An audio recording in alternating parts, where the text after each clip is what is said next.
Hello बच्चों, हम पढ़ रहे थे वर्ण विन्यास। आज हम इस वर्ण विन्यास में पढ़ेंगे संयुक्त व्यंजन।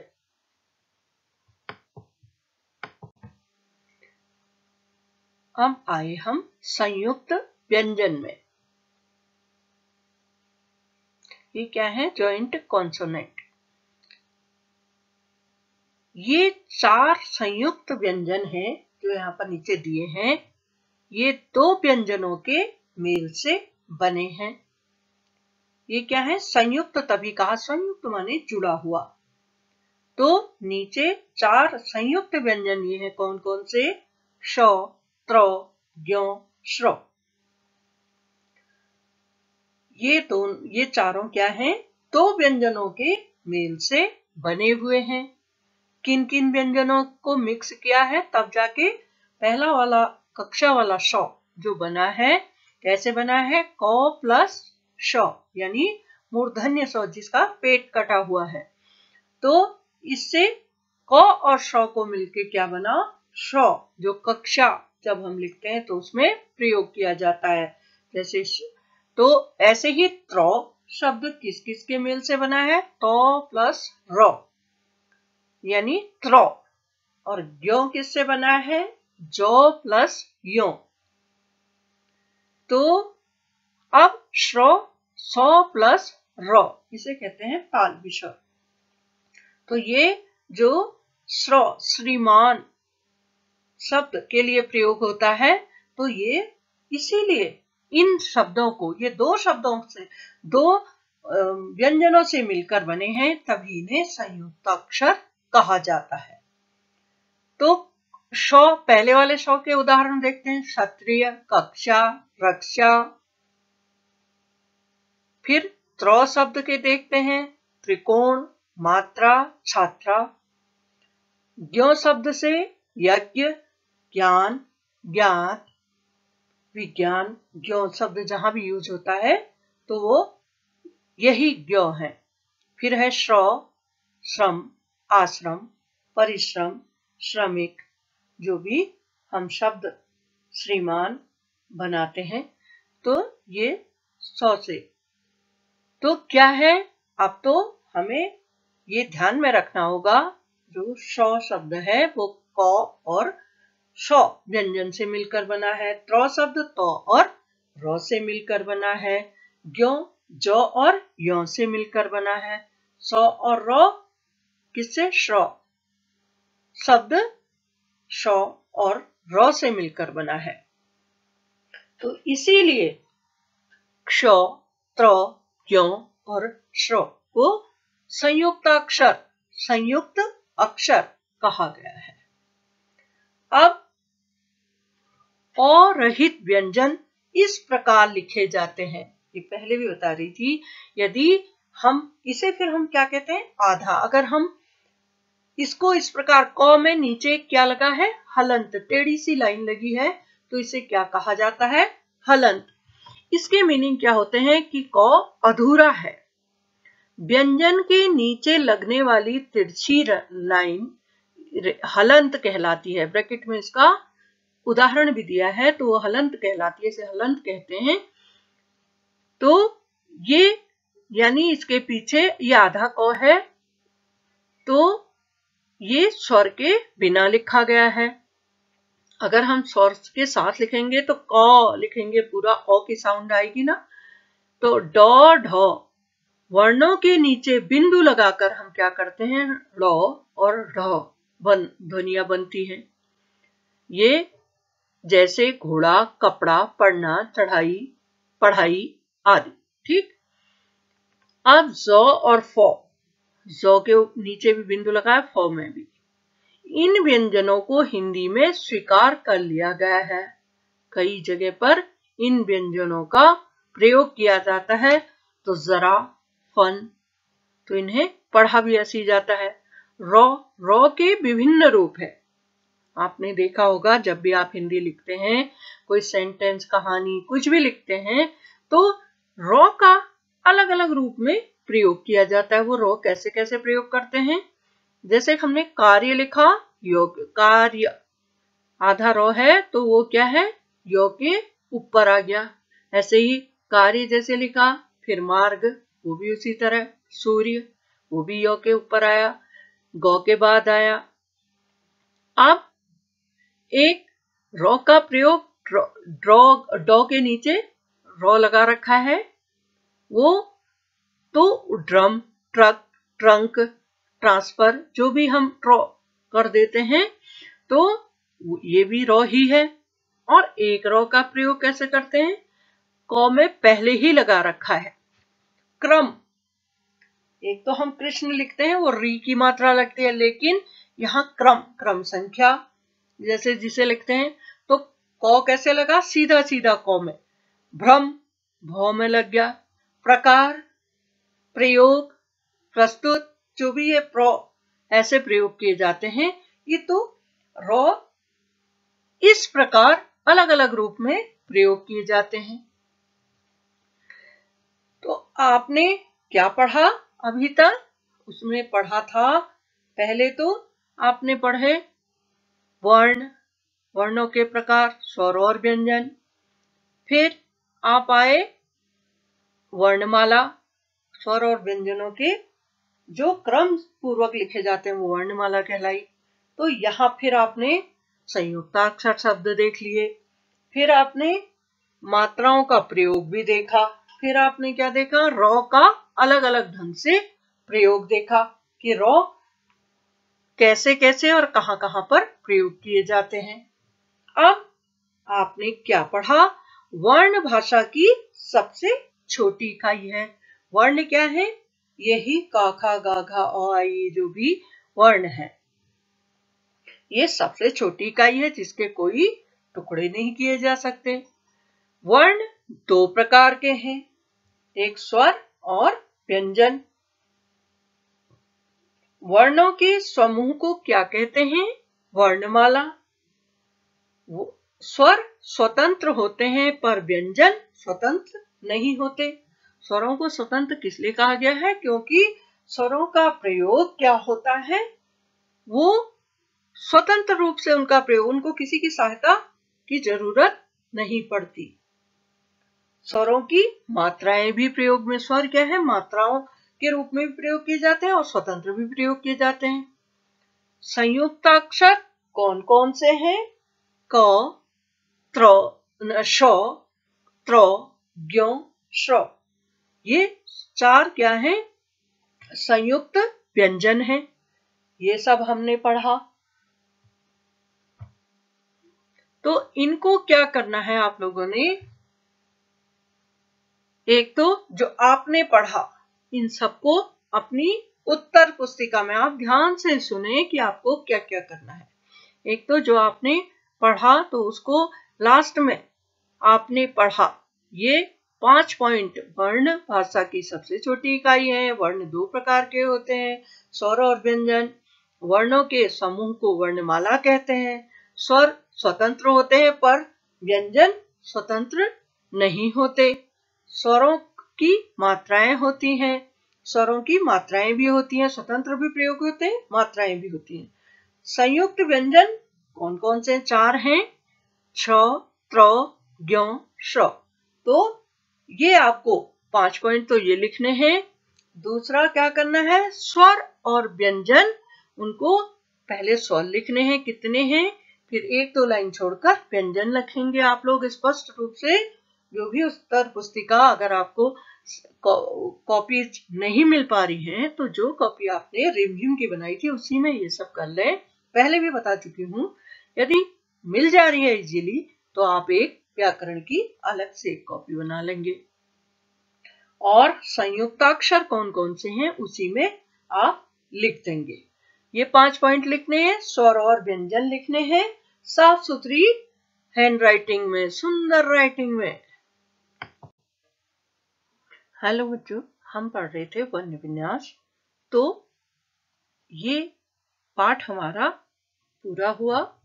आओ इसके कुछ अभ्यास प्रश्न कर लेते हैं। तो ये सभी प्रश्न आपको क्रमानुसार अपनी कॉपी में उतारने हैं और इनके उत्तर लिखने हैं। एक प्रश्न करने के बाद आप एक लाइन, एक प्रश्न और एक उसका उत्तर देने के बाद एक लाइन छोड़ देंगे, तब जाके दूसरा प्रश्न शुरू करेंगे। तो अब तो आपको कोई प्रॉब्लम नहीं होनी चाहिए। आपकी समझ में आ गया होगा कि अभ्यास के ये वर्कशीट टाइप की है, तो इसको आप अपनी उत्तर पुस्तिका में क्रमानुसार एक के बाद एक प्रश्न और उत्तर करेंगे, सुंदर और साफ लेख के साथ। तो पहला है बहुवैकल्पिक प्रश्न। ये एमसीक्यूज भी इनको कहते हैं। इनके 4 ऑप्शन दिए गए हैं, कोई एक सही है। तो आपको क्या करना है, सही विकल्प जो है उसको कॉपी करना है, बाकी ऑप्शन आप छोड़ दें। आप प्रश्न लिखें, उसका सही उत्तर लिखें, केवल इतना ही आपको करना है। तो पहला क्या है, शरबत शब्द दिया है जिसका वर्ण विच्छेद करना है। वर्ण विच्छेद कैसे, आपको बताया था, कोई भी व्यंजन स्वरों के बिना बोला नहीं जा सकता। तो इसको तोड़ना है। तो कैसे, इसमें 4 ऑप्शन दिए हैं, जिसका पहला ऑप्शन बिल्कुल सही है। श को बोलने के लिए ओ लगाना भी जरूरी है, और हम हर व्यंजन के नीचे हलंत लगाएंगे क्योंकि वो स्वरों के बिना अधूरा है। श प्लस ओ प्लस रॉ, रॉ में प्लस ओ होगा तब रॉ उच्चारण सही होगा। फिर बो प्लस ओ प्लस तो प्लस ओ, ये बना सरबतो, शरबत। यही ऑप्शन आपको उत्तर में लिखना है इसी तरह से। फिर व्यंजनों की दूसरा क्वेश्चन है, व्यंजनों की संख्या कितनी होती है। तो व्यंजनों की संख्या टोटल कितनी दी है, इतने ऑप्शन दिए हैं, क ख ग घ 30, 32, 33, 35। यानी क्या क्या दी है, 30, 32, 33 और 35। यहां पर पहले क्या था कि ढ और ढ को व्यंजन नहीं माना जाता था, तब तक व्यंजनों की संख्या कितनी थी, 33। किंतु अब इनको भी व्यंजनों में ही गिना जाता है, तो अब संख्या क्या हो गई, 35। फोर्थ ऑप्शन घ बिल्कुल सही है, 35, क्योंकि ड़ और ढ को भी व्यंजनों के साथ ही गिना जाता है। अब क्या है, तीसरा प्रश्न, वर्णमाला किसे कहते हैं। वर्णमाला किसे कहते हैं, पहला है वर्णों के समूह को, दूसरा है स्वरों के समूह को, फिर है व्यंजनों के समूह को, किसी अन्य के समूह को। तो इसमें सही उत्तर क्या है, वर्णों के समूह को वर्णमाला कहते हैं। क पहला ऑप्शन सही है, क्योंकि स्वरों के स्वर और व्यंजन मिलके ही तो पूरे वर्ण है, तो इन सब के समूहों को क्या कहा जाता है, वर्णमाला। तो स्वर और व्यंजनों के पूरे समूह को ही क्या कहते हैं, वर्णमाला। तो इसलिए ये सब क्या कहलाते हैं, वर्ण। तो वर्णों के समूह को वर्णमाला कहते हैं।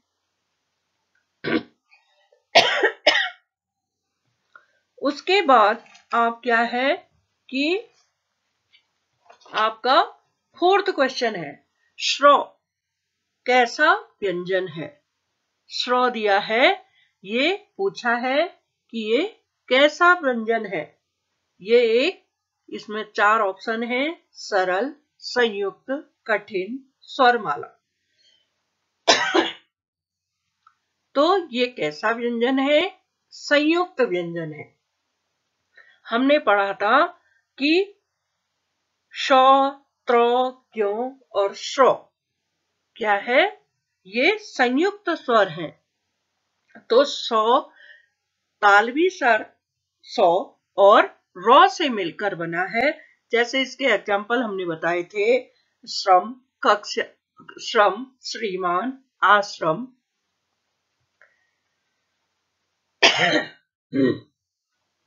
तो ये क्या है? श्रौ के उदाहरण। तो इसका उत्तर हुआ श्रौ संयुक्त, ख वाला है, संयुक्त व्यंजन है। तो चौथे का आंसर है संयुक्त व्यंजन। अब आए हम 5वें प्रश्न में। अंग, इसमें क्या है? ये अंग दिया है, ये स्वरों में से लिया गया है, अंग है। ये क्या है? अंग को क्या कहते हैं? ये 4 ऑप्शन दिए हैं। पहला है अनुस्वार, अनुनासिक, विदेशी और विसर्ग। लेकिन अंग शब्द क्या है? ये अनुस्वार है। तो अब इसका पहला आंसर अंग क्या है? तो इसका आंसर है पहला, ये है अनुस्वार। फिर आए हम उत्तर ख में। ये लॉन्ग प्रश्न और उत्तर है, ये लंबे प्रश्न हैं। वर्ण किसे कहते हैं? इनका एक एक लाइन, दो दो लाइन में आंसर आएगा। तो वर्ण किसे कहते हैं? वर्ण भाषा की सबसे छोटी इकाई को वर्ण कहते हैं। क्या कहेंगे? भाषा की सबसे छोटी इकाई को वर्ण कहते हैं। अब उसके बाद आप इसी का दूसरा प्रश्न देखेंगे। इसको करने के बाद एक लाइन छोड़ देंगे, फिर दूसरा प्रश्न कॉपी करेंगे। स्वर और व्यंजन में क्या अंतर है? आपने स्वर और व्यंजन पढ़े थे। स्वर क्या होते हैं? अ, आ, इ, ई। तो ऐसे ही व्यंजन क्या होते हैं? क, ख, ग, घ। ये पूरी इनकी वर्णमाला। तो अब ये पूछ रहा है कि स्वर और व्यंजन में क्या अंतर है। अब स्वर में हमने देखा था कि स्वर में क्या, पहले हम लिखेंगे उत्तर में स्वर। तो ये स्वर कैसे होते हैं? ये स्वतंत्र होते हैं। इनके उच्चारण में किसी की सहायता नहीं लेनी पड़ती, किसी अन्य वर्ण की सहायता हमें स्वरों के उच्चारण में नहीं लेनी पड़ती। ये स्वतंत्र होते हैं। और इसी तरह अब फिर हम लिखेंगे व्यंजन और उसको बताएंगे कि व्यंजन में क्या क्या होता है। हमने लिखा व्यंजन पॉइंट वाइज अगर लिखें तो पहला, व्यंजन स्वतंत्र नहीं होते, इनके उच्चारण में स्वर की सहायता लेनी पड़ती है। अब आए हम, ये अंतर दो किसमें हुए थे? स्वर और व्यंजन में। अब आए हम अनुस्वार और अनुनासिक के प्रयोग वाले दो दो शब्द लिखिए। हमने पढ़ा था अनुस्वार और अनुनासिक शब्द। तो अनुस्वार शब्द क्या होते हैं? हमने पढ़ा था जो अंग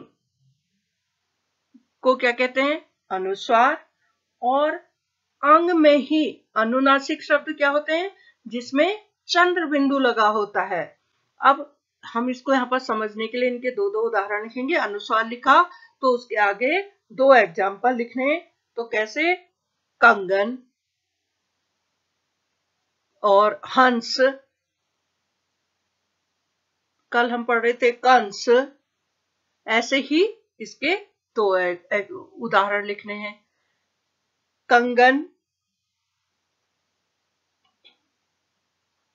अब हम आए, दूसरा इसने पूछा है अनुनासिक। अनुनासिक किसे कहते हैं? चंद्र बिंदु वाले अंक के नीचे जो चंद्र लग जाता है उस शब्द को। तो इसके उदाहरण में देखें, हम मां में चंद्र बिंदु लगता है। जब हम मां लिखते हैं तो उसमें चंद्र बिंदु लगता है। आंख, पांच या चांद लिखते हैं तो चंद्र बिंदु का प्रयोग करते हैं।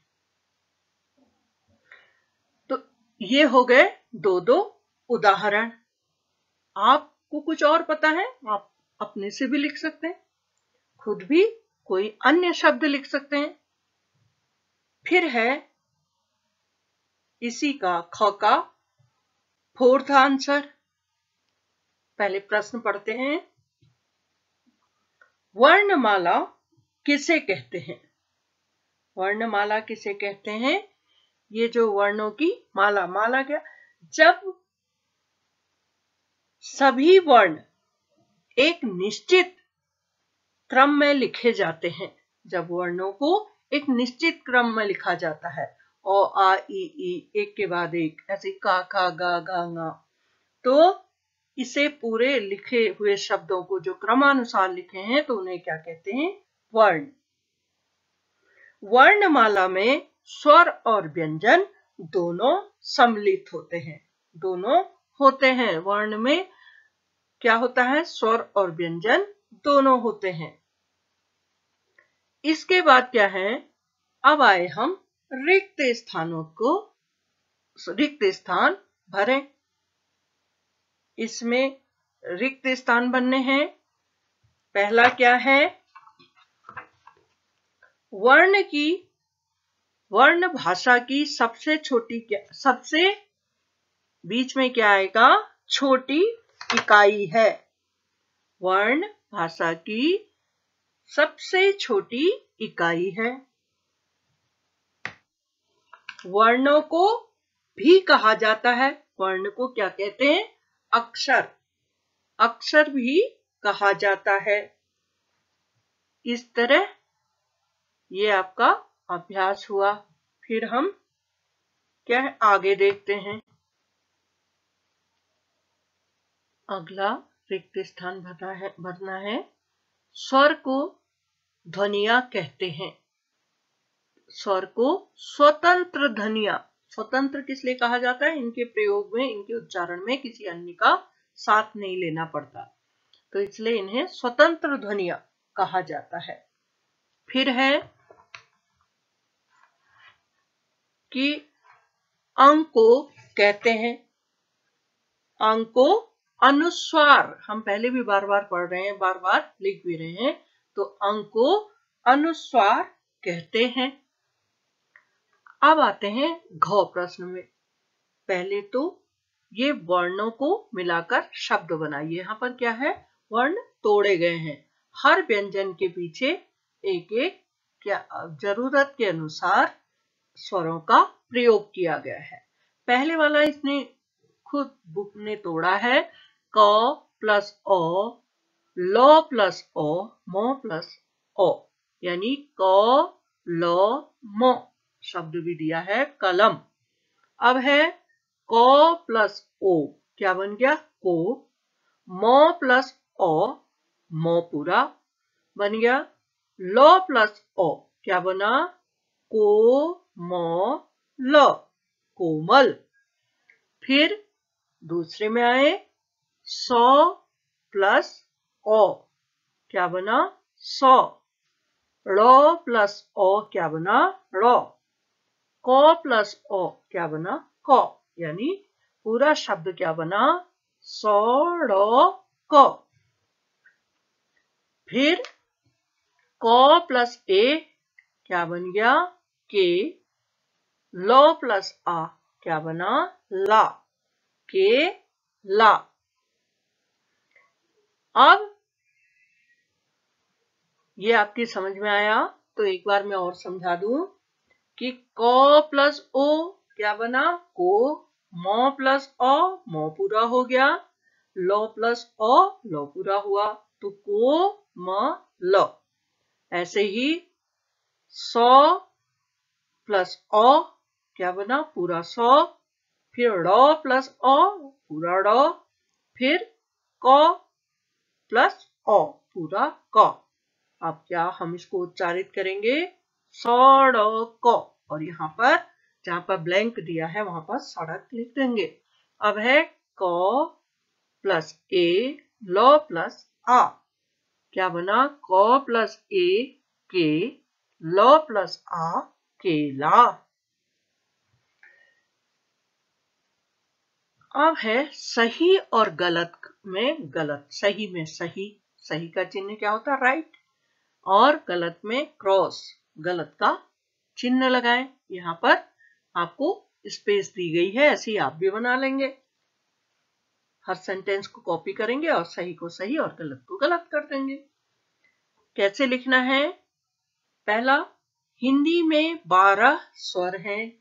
आपको पता है हिंदी में कितने स्वर हैं, आपको पढ़ाया था कि बताया भी था कि हिंदी में 11 स्वर होते हैं।